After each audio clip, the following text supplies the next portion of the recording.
Alors bonjour Jim, Bonjour. heureuse de te recevoir pour cette petite interview. Je voulais avoir un petit peu ta réaction par rapport à l'appel au soulèvement du peuple qu'a fait Mohamed Konaré. Il a fait cet appel le 10 août et on l'a publié, nous, le 4 septembre avec un peu de retard, mais nous étions en vacances aussi. Qu'est-ce que tu en penses de tout ça? Est-ce que tu as quelque chose à nous dire par rapport à ça? Ce qui m'a plu dans son discours, c'est qu'en fait, on pourrait parfaitement le transposer au peuple de France, C'est ça. qui fait un appel à tout le peuple africain de se soulever contre l'élite. Et d'ailleurs, je suis très heureux qu'il ait bien précisé plusieurs fois l'élite française et non pas le peuple de France. Et on pourrait faire exactement la même remarque et le même discours pour le peuple de France, pour se débarrasser de cette élite française nauséabonde, criminelle. Tout ce qu'il dit est vrai à propos de l'élite française. Qui bien sûr, oui, effectivement, on peut le dire, se sert allègrement dans les pays africains en ressources. C'est pas du pillage, mais ils se servent au détriment de l'équilibre de ces pays africains, de ces peuples qui sont à qui on donne les miettes. Ça fait des décennies que ça dure, c'est comme ça. Même le président Bokassa disait à l'époque que la France avait jamais versé un franc contre l'uranium et toutes les ressources qu'il y avait là-bas. Même lui, même Bokassa le disait, la France a jamais versé un franc. Il se servait, quoi, tranquille. C'est chez nous, merci. Donc évidemment, je comprends maintenant que, à l'inverse de ça, tous les migrants qui viennent d'Afrique en France finissent par dire on est chez nous, c'est notre pays maintenant. Avec tout ce que vous avez pris chez nous, nous en France on est chez nous. Ce qui est faux. Ce qui est faux parce que c'est pas le peuple, c'est pas les Français qui sont venus prendre, c'est l'élite. Et donc, en fait, c'est cette immigration inversée aujourd'hui, qui est cette colonisation inversée qui fait qu'il y a beaucoup d'Africains qui viennent en France et se considèrent chez eux. C'est pas juste. D'abord, primo, parce qu'il n'y a rien à prendre en France au niveau ressources. Et deuxio, c'est pas le peuple qui est responsable. Alors, vous allez me dire, ouais, mais quand même, le peuple, c'est lui qui a mis sur le trône cette élite. Non, non, non, non. Le peuple de France a été pris en otage depuis la nuit des temps. Si c'était pas par la royauté, c'était de toute façon par ceux qui ont remplacé la royauté à la Révolution française. Le peuple français est également pris en otage par une élite criminelle qui est là depuis longtemps. Et l'Afrique est également, voilà, pris également en otage par une France qui a placé ses pions en tant que président dans tous les pays. C'est eux qui soulèvent les coups d'État, c'est eux qui provoquent les coups d'État. Ils se servent aussi de Daesh pour dire, voilà, au Sahel, il y a des intérêts. La France peut pas y aller. Pas grave, on va laisser Daesh y aller. Comme ça, nous, on va dire, attendez, on a la solution, on vous donne l'armée française, mais par contre, vous nous laissez prendre les ressources dans le Sahel. C'est ce qu'on m'avait raconté quand je suis allé au Burkina il y a 3 ans. Voilà. Et donc, je suis pas du tout étonné qu'au bout d'un moment, ces petites manigances, et avec le franc CFA, faut pas oublier que le franc CFA, c'est aussi une magnifique création de mettre tous les Africains de la France francophone, de l'Afrique francophone, à genoux. C'est évidemment que c'est de l'esclavagisme dans tous les sens du terme. Par contre, moi, je donne raison à ce niveau-là. Par contre, il y a un truc sur lequel je pense qu'il est un peu utopique, c'est que d'abord, primo, tous les Africains ne suivront pas son appel, ça c'est clair. Deuxio, on peut pas non plus dire que la France n'a apporté que du négatif en Afrique. Ça serait vraiment pas juste de dire ça. Je le dis parce que je connais beaucoup de Français qui travaillent en Afrique et qui me disent que sans la France, il y aurait pas d'aéroport, il y aurait pas d'infrastructure, il y aurait pas d'école, ça serait vraiment bon. C'est dommage que j'ai un ami qui vraiment travaille énormément avec l'Afrique et il aurait pu vous en parler plus longuement que moi. Et d'ailleurs, ce serait peut-être intéressant un jour de l'inviter si vous voulez vraiment savoir ce que la France quand même apporte aussi dans ces pays-là, sans oublier que la langue, qui est quand même très important pour tous ces pays africains et tous ces dialectes qui sont parlés en Afrique, vous savez que c'est des centaines de dialectes différents, ben la langue commune de tous ces pays, c'est le français quand même. C'est aussi très important. Bon, après, il est clair et net que ça ne vaut pas que la France se serve comme elle se sert depuis des décennies, et ça ne vaut pas qu'on laisse des miettes à ces Africains qui, effectivement, dans certains pays, n'ont même pas une cuillère. Hein, d'accord. Donc, c'est absolument scandaleux la façon dont la France a organisé le pillage de l'Afrique. Je pense que c'est dommage, moi, personnellement, d'arrêter toute relation entre la France et la je trouve ça dommageable. Je pense qu'il aurait mieux valu renégocier des accords ou dire que voilà, la France peut effectivement continuer à venir, pourquoi pas, exploiter les terres africaines, mais par contre, avec un pourcentage de 80% de rétribution à l'Afrique et 20% pour la France, par exemple. Je dis ça au pif. Mais là, évidemment, vu comme ça se passe depuis très longtemps, c'est plus que le contraire. C'est 95% pour la France et 5% pour l'Afrique. Et encore, c'est même pas sûr. Au Burkina, il m'avait donné à peu près une fourchette. Il m'avait dit, entre Areva et je sais plus quelles sont les multinationales, qui d'ailleurs sont défendues par l'armée française. L'armée française là-bas ne défend que les intérêts des multinationales, c'est tout. Rien d'autre. Défendent pas le peuple, ils en ont rien à foutre du peuple africain, l'armée française.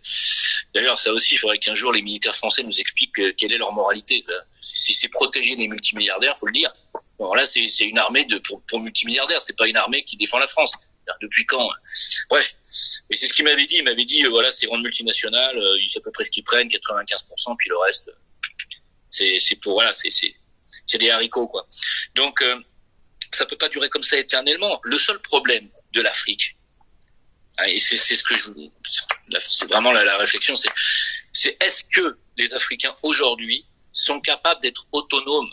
C'est-à-dire, est-ce qu'ils sont capables de se passer d'une autre puissance pour gérer justement leur sol, leurs ressources? Est-ce qu'ils en sont capables? La question, elle est là.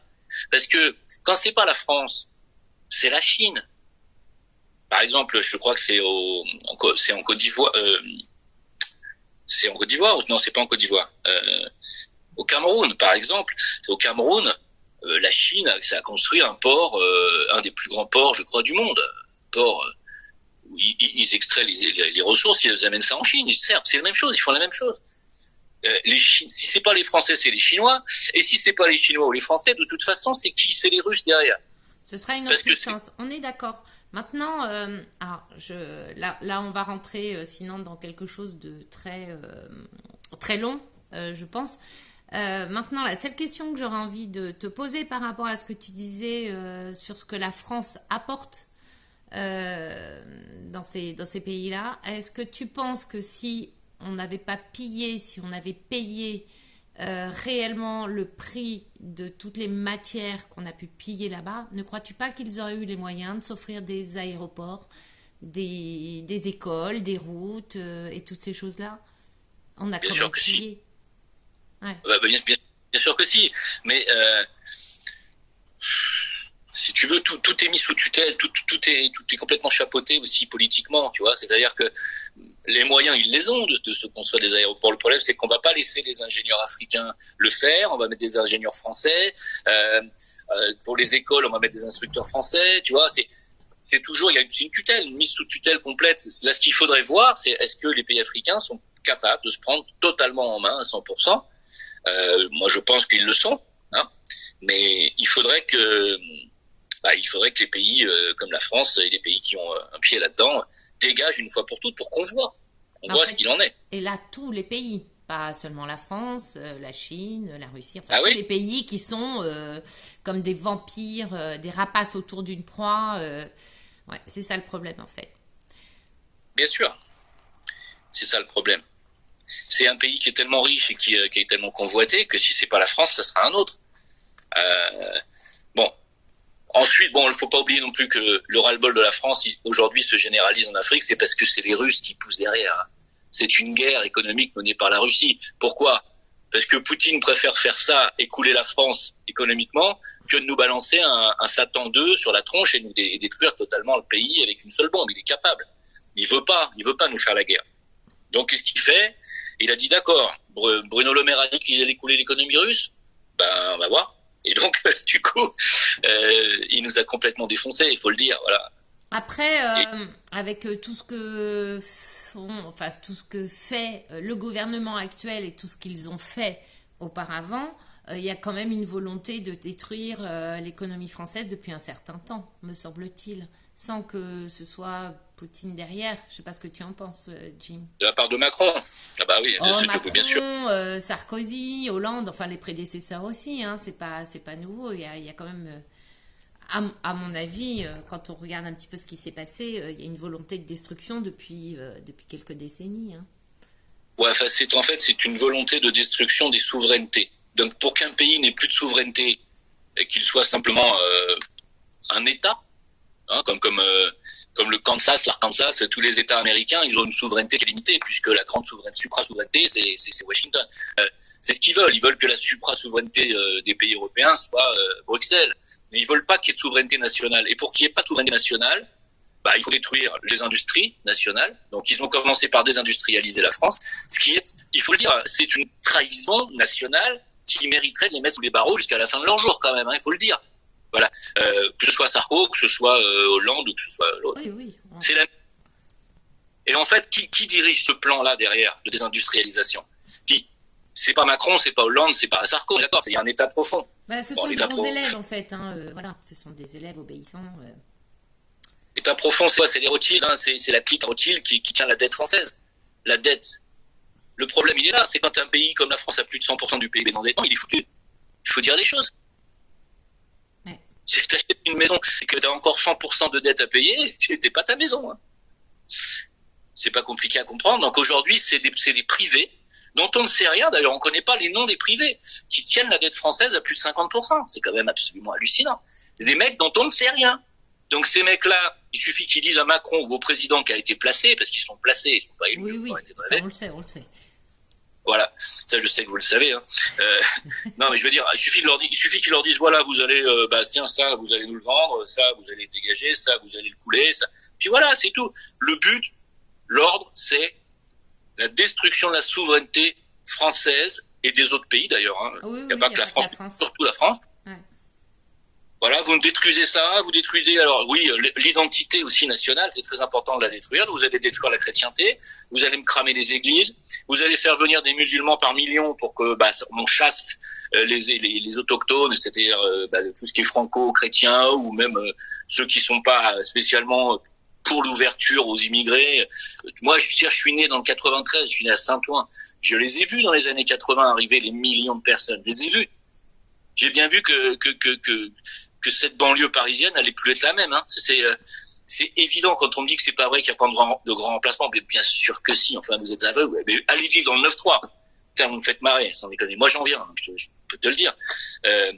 Et aujourd'hui, dans le 93, on sait très bien que, je veux dire, les Français dits blancs de souche, ils ont dégagé depuis longtemps. Hein. Ils sont plus là. Voilà. Et donc voilà, ça c'est pour détruire l'identité nationale. On fait venir des millions d'immigrés. Même maintenant, on fait venir aussi des millions de clandestins en plus. Tout ça, c'est pourquoi? C'est pas pour réindustrialiser la France, c'est pour lui redonner du PIB et rembourser la dette. On est d'accord? Voilà, c'est pourquoi? C'est pour continuer à affaiblir le PIB, continuer à détruire une destruction économique interne, et puis faire partir les Français vieillissants, qui ne veulent plus. Du tout. Moi, j'en fais partie. Hein. Je dis clairement, je fais partie des Français qui sont partis. Pas vieillissant, tu fais pas encore partie des... c'est gentil, mais si quand même. J'ai bientôt 60 balais, hein, donc... Ah ouais, écoute, tu ne les fais pas. Oui. Tu ne les fais pas, Jim. C'est gentil. Non, mais bon, voilà. Donc, si tu veux... Bon, moi, je suis parti il y a 16 ans parce que j'ai compris que ça allait bon. J'ai pigé leur politique. Moi, j'ai compris avec le référendum de 2005 c'était fini la démocratie. À partir du moment où tu bafoues un référendum, la démocratie n'a plus. Et donc là, on a eu vraiment affaire à des agents. C'est des agents de la CIA. Hein. Je crois que la mère de Sarko bosse à la CIA. Je crois. Bon. C'est clair. Hein. Donc, si tu veux, on a des agents qui sont placés. Voilà, tout simplement des young leaders depuis très peu de temps. Là, on a depuis.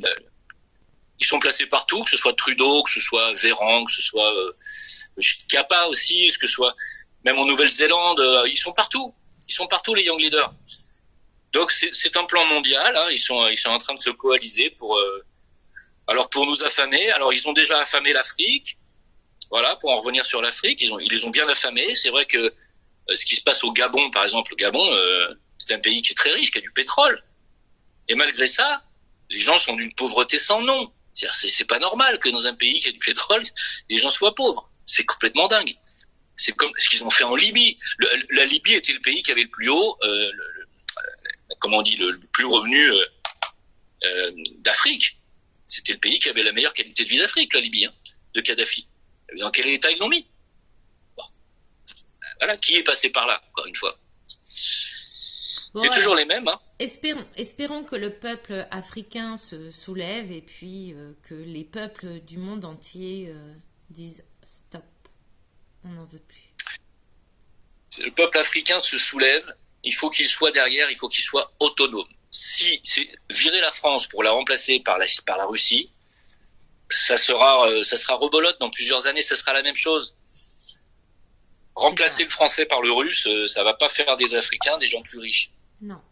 Tu vois, à moins que les Russes signent des contrats en disant voilà, nous on veut 20% de vos ressources, on vous promet la protection contre l'Occident et on vous aidera à 80% d'abord à récupérer vos ressources et on va vous aider à développer les infrastructures, on va vous donner des instructions, on va vous fabriquer des instructeurs, des ingénieurs. Voilà, et là oui, là on part sur un équilibre normal. Mais certainement pas comme l'élite française, et je suis ravi que ce monsieur ait bien fait la distinction, le fait depuis des décennies, et cette élite française qui aujourd'hui est en train de tuer également le peuple de France. Faut quand même pas non plus. Moi j'aimerais que les peuples d'Afrique se joignent au peuple de France pour nous aider à dégager cette saloperie d'élite. Bah, à la rigueur, peut-être au lieu de dégager là-bas, dégager ici pour ensuite ça se dégagera là-bas. Ça peut être aussi dans ce sens-là, ça c'est sûr. Sauf que comme on vient de le dire il y a 2 minutes, c'est pas une élite seulement française. Voilà. C'est une élite cachée, elle est derrière le rideau, elle tient les finances. Hein, et qui sont-ils? On n'a pas leur nom. On n'a pas leur nom. Donc, oui, on en connaît un, on connaît Rothschild, puisque c'est la loi Rothschild 73, on en connaît un. Mais qui derrière? Qui d'autre? Ouais. Qui tient la dette de la France et de l'Allemagne et qui? C'est ça le truc. Bon, là, si on avait des noms, on pourrait peut-être commencer à dire bien. Maintenant, on va faire des cellules spéciales. On y va. Ouais. Et là, du coup, c'est moi qui suis utopique parce que ça n'arrivera jamais. Pourquoi? Parce qu'ils ont l'armée, ils ont les médias, ils ont la police, ils ont tout, les mecs. Donc, regarde, ils vont nous faire bouffer des insectes. Est-ce que tu imagines un petit peu? Ils vont nous faire bouffer des insectes. C'est le pays de la bouffe, la France. C'est le pays où on a construit la plus grosse usine de fabrication d'insectes comestibles. Là, mais est-ce que vous vous rendez compte de où on va? Je crois que les gens se rendent pas compte. Je pense que beaucoup s'en rendent compte, mais ne savent pas comment faire, si tu veux. Le problème, c'est se rendre compte de la situation. Je pense qu'on est quand même assez nombreux. Et quoi faire? C'est tant qu'on n'a pas de solution. Comme tu l'as dit tout à l'heure, il y a l'armée, ils ont l'argent, ils ont tout. Alors qu'est-ce que tu veux? Même si on a envie de changer les choses, on fait comment? C'est ça, si tu veux.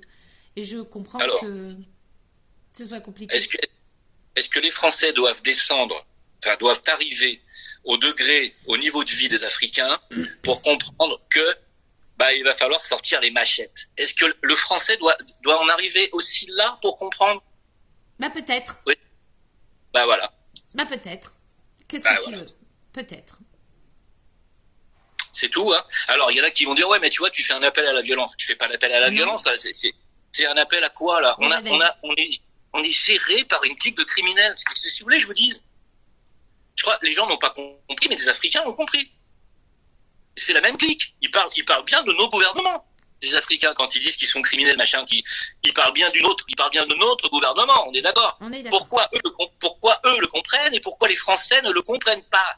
On est dirigé par des criminels dont le ministre de la Santé a picousé devant les caméras une femme enceinte avec un truc expérimental. Quand est-ce que les gens vont se réveiller que ce sont des putains de criminels? Quand? Parce qu'en plus, non seulement ça, mais en plus maintenant, ils vont vous repicouser avec une 4e version du vaccin machin. Mais vous vous rendez pas compte que ces mecs-là sont complètement givrés?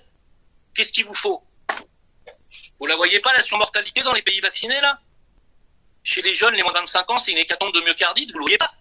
Qu'est-ce que les gens, ils veulent quoi? Ils veulent 7 doses, 10 doses, 20 doses. En plus, l'autre, Bill Gates, il veut maintenant foutre l'ARN dans la bouffe, il veut piquer les bovins, il veut piquer toutes les viandes, il veut piquer les légumes, les fruits, les poissons d'élevage. Il nous fait avaler leur saloperie d'ARN messager, qui n'est même pas de l'ARN, c'est du mDNA, c'est-à-dire c'est de l'ADN modifié en fait en réalité. Ah non mais les mecs, faut se renseigner là. Là franchement, faut vraiment se renseigner. Et moi mon travail c'est de faire de l'information, voilà c'est tout. Faut que les gens soient informés, c'est grave. Ouais. Pourquoi l'Afrique elle s'en sort mieux que la France au niveau Covid, au niveau mortalité? Parce que l'Afrique ils n'ont pas été picousés. Hein. Ouais. Eux ils ont la chloroquine, hein. Ils ont l'ivermectine. Résultat, ils n'ont pas eu de Covid. Il faut peut-être se poser des questions pour un continent qui a 1,3 milliard de personnes. Ils n'ont pas eu de Covid, alors qu'on avait dit avec la chaleur, là, ça va être terrible et tout, tu parles. Rien. Ah, ils n'ont pas lu. Bah, ils savent se soigner, hein. Ils se soignent à l'hydroxychloroquine, justement, hein, qui a été classé interdit par Buzine 2 mois avant l'arrivée de la pandémie. Non mais, non. Et elle a eu la Légion d'honneur. Je veux dire, moi, c'est un truc, ça me rend hystérique. C'est pas possible. Moi, ces gens devraient être derrière les barreaux. Donc, je comprends pas de quoi on parle. Je vois qu'on est en train de nous dire, ouais, il y a Édouard Philippe qui va arriver, peut-être Darmanin, mais les mecs, mais vous voyez pas qui on a affaire ou quoi? Vous voyez pas? Donc, si les gens ne voient pas, eh ben, quand ils en seront effectivement au degré d'appauvrissement de l'Afrique, eh ben, ils prendront les machettes. Et puis, peut-être même que d'ici là, tous les Français seront partis en Afrique pour vivre. Hein. Va savoir. S'ils nous accueillent. S'ils nous accueillent. Bon, Ouais. enfin, bon, écoute, Jim, je vois que la moutarde te montait au nez. Ah, Merci pour cet je suis échange. désolé. Je m'emporte, mais tu vois que chez moi, c'est Mais, sincère. Hein. C'est mais vraiment. mais je comprends que tu t'emportes. Je comprends tout à fait. On a tous envie de s'emporter, mais voilà, il faut qu'il y ait une prise de conscience. Il y en a une pour beaucoup, mais il faut qu'elle soit encore plus En tout cas, les Africains, eux, sont en train de l'apprendre, cette prise de conscience, donc c'est bien. C'est ça. Une... Écoute, quand on mourra tous de faim en France, peut-être qu'il y en aura une. Ouais. Tout à fait. Merci beaucoup, Jim. Merci de ton invitation. À bientôt. À la prochaine. Au revoir. Au revoir.